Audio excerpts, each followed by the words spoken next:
What do jobs look like? A lot of people are afraid that they're going to lose their jobs to AI. Another concern that people have is that it's going to eliminate a lot of jobs. Well, I think it's too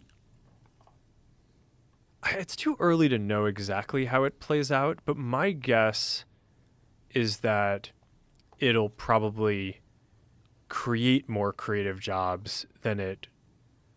Well, I guess if you look at the history of all this stuff, my understanding is like 100 years ago.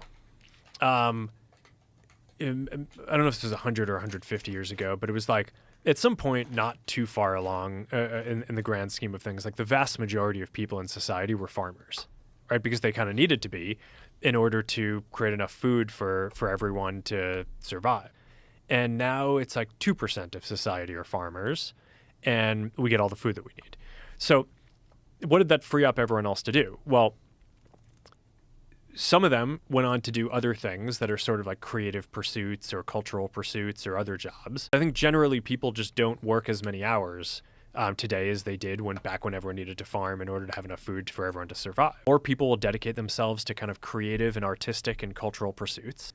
I think the number of hours in a week that someone will have to work in order to be able to get by will probably continue to shrink.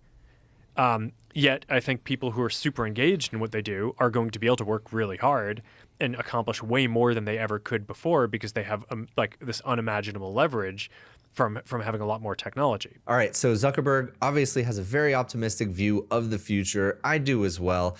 I really do agree with a lot of what he's saying. And right now, bringing it back to software and software engineers, this is kind of the process we're going through right now. What happens when all of a sudden a software engineer can write 10, 100, 1,000 times more software than they could before?